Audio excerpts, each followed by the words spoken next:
All right, welcome back. We're going to change the oil on a 2017 Chevrolet Suburban. I've got the vehicle on ramps. I've got 8 quarts of 020, and I've got the filter, a little mat. I got my shop towels and gloves. Parking brakes on. You can put a chalk block if you want. You're gonna reach down here, pop the hood. Didn't really sound like it did anything. Okay, well it did. So inside there is gonna be a little lever. You're going to push the lever to the side. This little latch is what grabs onto that hook, opens your engine compartment. This one here, dipsticks here. This is your fill, engine fill. Go ahead and open that up. Get some air into the system. And I want to say this one I want to come in from the side, but we'll check it out.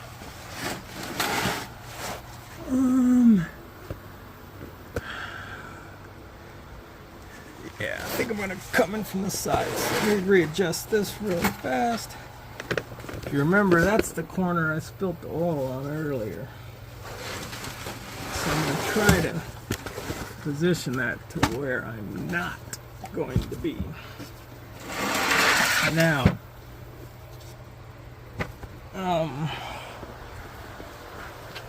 what's the term? Contrary to popular opinion, mine, that mat is not to stop me from getting dirty laying down on the floor. It's to stop me from getting my wife's concrete dirty. It's all about priorities. Okay, so this one's a lot easier than the other one. Oil filter, oil drain plug. And if you look, there's nothing in the way. So we're already a heads up, or a step ahead from the other one. Okay, let me get this situated.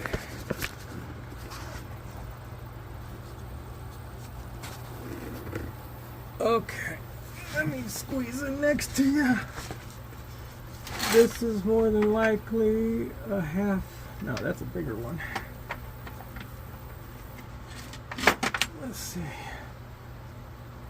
This is 5/8. So because this one has nothing in the way, I might not. I'll just use the extension is on the drill, so I'm not going to be using the extension. So same deal as before. Okay, got that loose. Got that loose. Got my rags handy. So I got the. Oh, you know what? Actually, you know what? I was gonna get that Ziploc baggie. I went in the house and I got the keys. I should have got the Ziploc baggie, but because this one's not doesn't have anything in the way of it, I think it'll be okay. So I'm gonna go ahead and pop this open.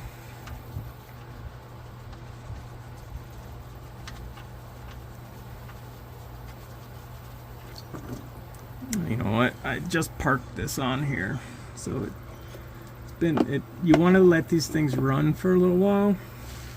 It only ran for a second or two. Like, I literally backed it up, scooted it over, and then put it on the ramps. So it hand ran, but it did run. So the reason why you let it sit is to, one, cool it down, which it wasn't it didn't get hot. It wasn't running long enough to get hot, but it did like slosh the oil all around. So you want to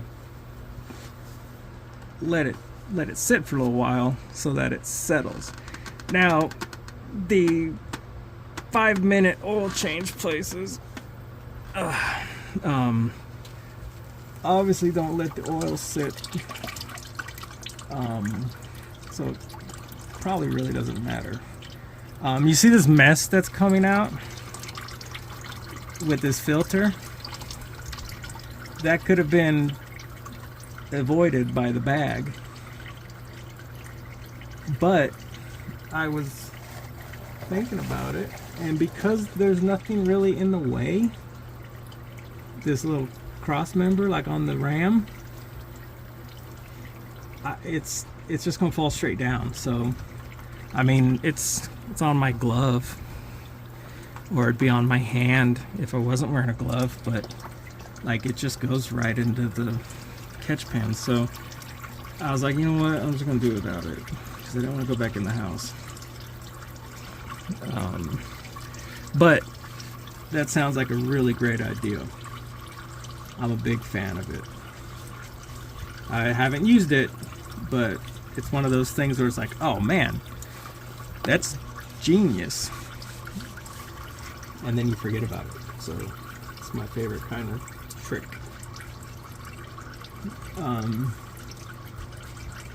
So I'm gonna let this drip for just a little bit.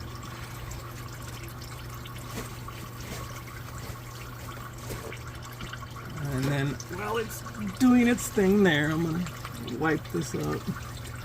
The oil from the drain plug has stopped for the most part, so I'm gonna clean that up a little bit too.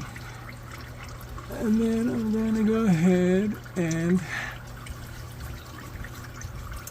put this back in.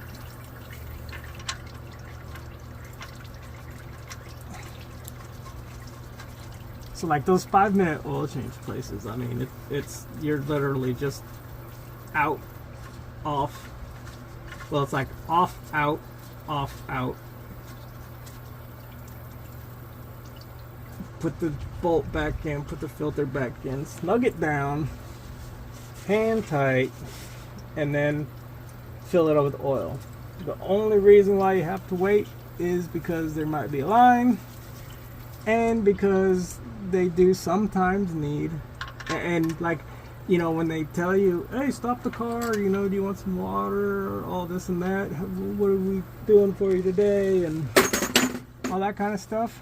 Fantastic, gives you a chance for customer service and everything, but it also gives them a chance to cool the engine down just a little bit. But that's what I think anyways. I've got the, sorry about that. Okay, so same deal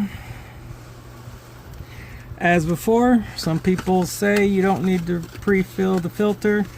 Some people say you do. I've always have. Either way, whatever you do, you want to make sure you grease or rub oil on that seal. This one is a whole lot easier to access. You can see the oil is here. Let me move that a little bit closer for you. So the oil filter goes right there, and the drain plug is right there. Super convenient, super easy. This is one of the rare instances that engineers took the mechanics into consideration when they were designing this stuff. Just makes sense. It might be a Chevy thing, it might be an engineer thing, I don't know. I've had, you know, I've never really been personally felt like I was brand specific type person, but I've had a Dodge truck since 2004 in one way or the other. And it wasn't like, I mean, I guess, no, maybe the third or fourth one, I was like, yeah, I'm gonna go ahead and get a Dodge. But definitely the first just happened to be at the dealership, and I think it was even a Dodge dealership. Again, hand tight for your filter and snug for your drain plug. Okay. But anyways, yeah, it was 2004. Got a 99, and then I think I got like a 02 or something like that. And then after that, it just kind of, I did some driving and everything, so I went for the Cummins, and just kind of, oh, I did have one of the new Tundra, 23 Tundra, for a little while, and I liked it. It had a lot of stuff on it. I really did enjoy it, but it just, you know, I did some bad stuff on that one as far as the financing and negative equity and whatnot. So that one was I was paying way too much for that. But that was my fault. Anyways, irrelevant. What are we even looking at here? Okay. Oh, you were facing right. So we've got the oil out, and we're gonna put the oil in. So same thing as before.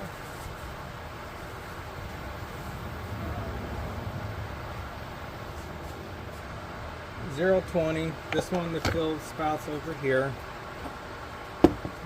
It says on the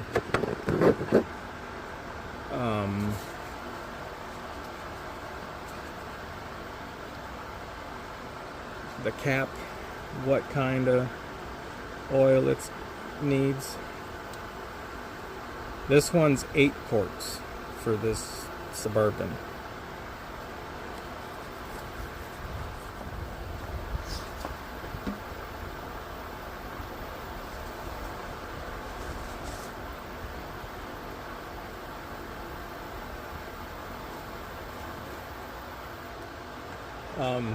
Again, I'm not going to do the air filter, because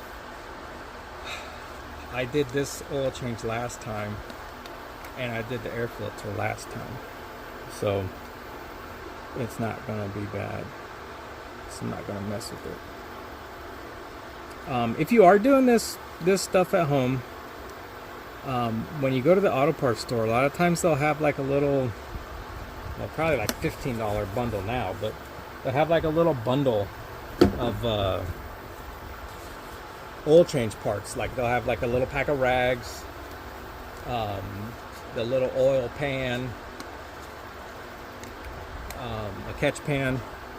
They'll have the like orange glow or whatever hand cleaner. Definitely worth grabbing at least one of those little kits if you don't have one. They're fairly well priced. The amount of stuff that you get in the bundle versus what the individual price would be is usually pretty close, if not a little bit better, in the bundle. Just for like the rags versus the, oh crap, I'm over here yapping away and I'm not watching, I can't see it either.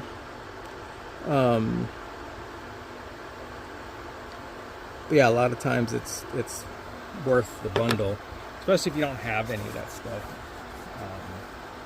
it's worth picking up your first oil change. Now you're gonna want a bigger catch pan, but it'll the other stuff that comes with it is gonna be worth it. And then you could always use that little catch pan to pour your old oil out. You put the jug in that catch pan and pour your old oil out inside that, so when you spill like I do, your oil will be in something. It's one of those things where it really never fails. You're gonna spill, whether it's just dripping off your funnel or you overflow the funnel when you're filling up the used oil thing. I mean, you're gonna spill. That's just what happens. It might not be a lot. It's just gonna happen. Like, I mean, this stuff went down my arm a little bit and dripped onto the floor, so it's not like it wasn't like a spill, but it, you know, something dripped. So there's always gonna be something. So yeah, having those rags and the little those little kits are pretty good. And I did forget to even mention for the other one, when you get done changing the oil, you want to check your dipstick. One of the main reasons why I didn't is because I forgot, and the other reason is that I've done these a lot, and I know that they take 8, and I know that when I fill it up, it's going to be where it needs to be. Again, for the funnels, you'll get a lot of splashback if you lock your funnel all the way down like this. Why are we so low? So what I'll do is I'll take a rag and I'll still try to find. I'm not wanting to work today. I'll take a rag and I'll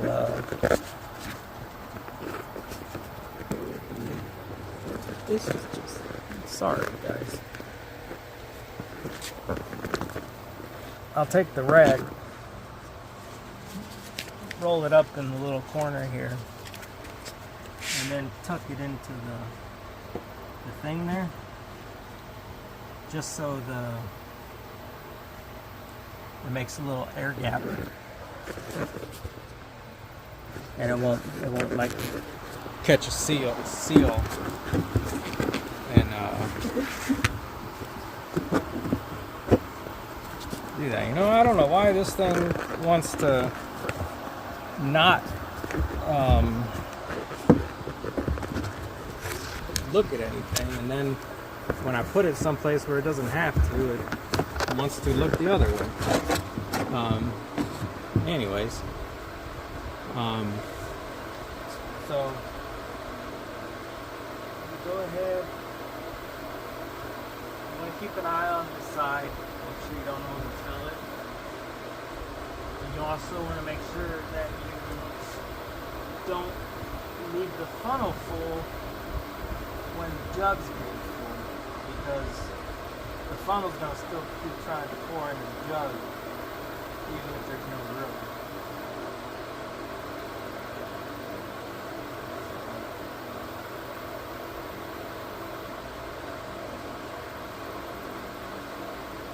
A lot of times you'll get out less than what you put in, just because it uses up some oil. That's not quite full, but I don't want to overflow. It's actually showing 4 quarts.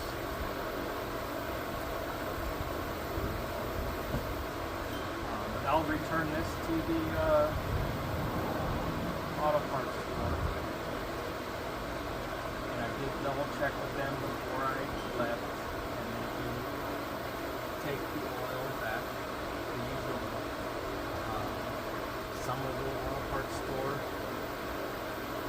don't accept the oil back. I don't know why they do that, but some don't. You have to take it to like your county recycling place or something like that.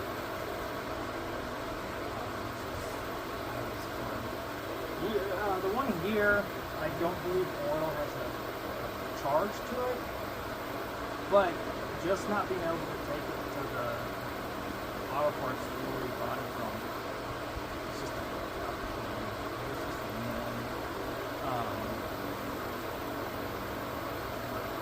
Anyways. So we'll finish this. I'll go ahead and leave this at a little standstill. I'll clean this up off camera. But what I'm going to do is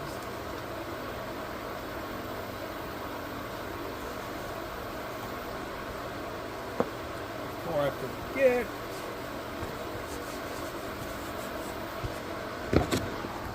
we'll reset this. For these plans on, and also I'm not going to check the dipstick because I am on that that ramp. You just get it to like the certain point, you'll feel it start falling, and you just a little push. You know, you don't need a whole lot to slam that closed.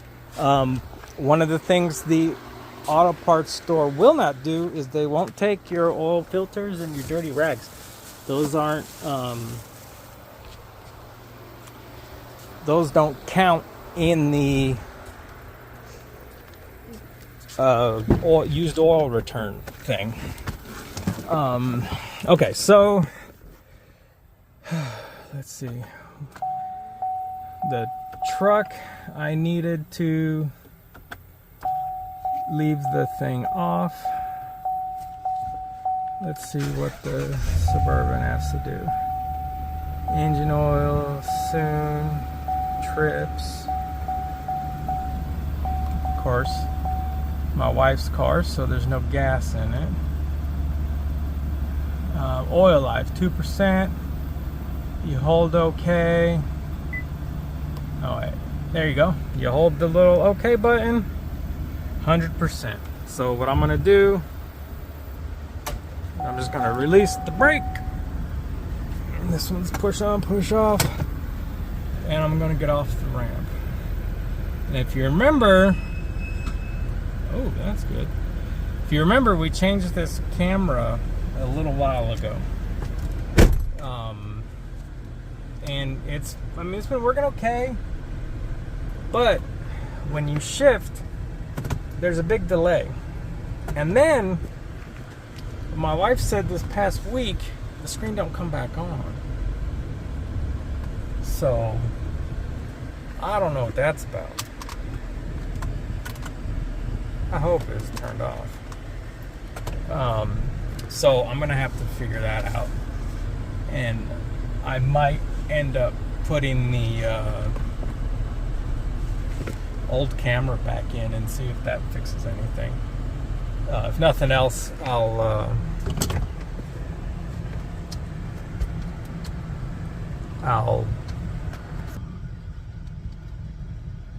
remove the battery.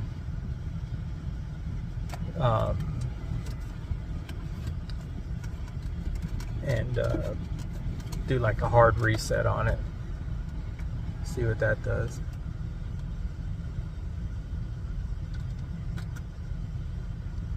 But we'll see what happens. Anyways, under 25-minute oil change, 2017 Chevrolet Suburban.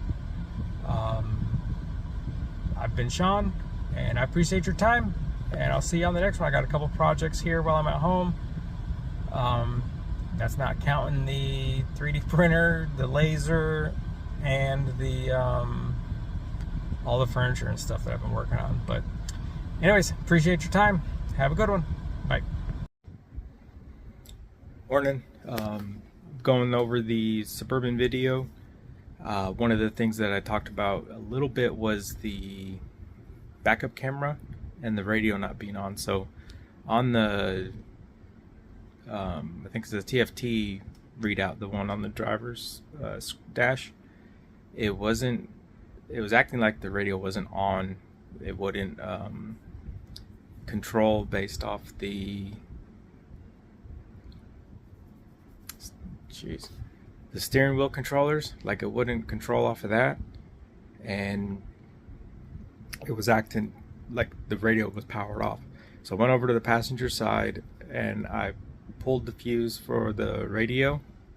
I believe it said RDO on it, and I think it was a 20, but it wasn't popped or anything. It wasn't blown, and I plugged it back in and everything turned back on. So not sure what the situation with that, but if I have very many issues with that, I might try to either return the camera or something. But anyways, just a little update on that project while I was working on this video. See you in the next one. Thanks.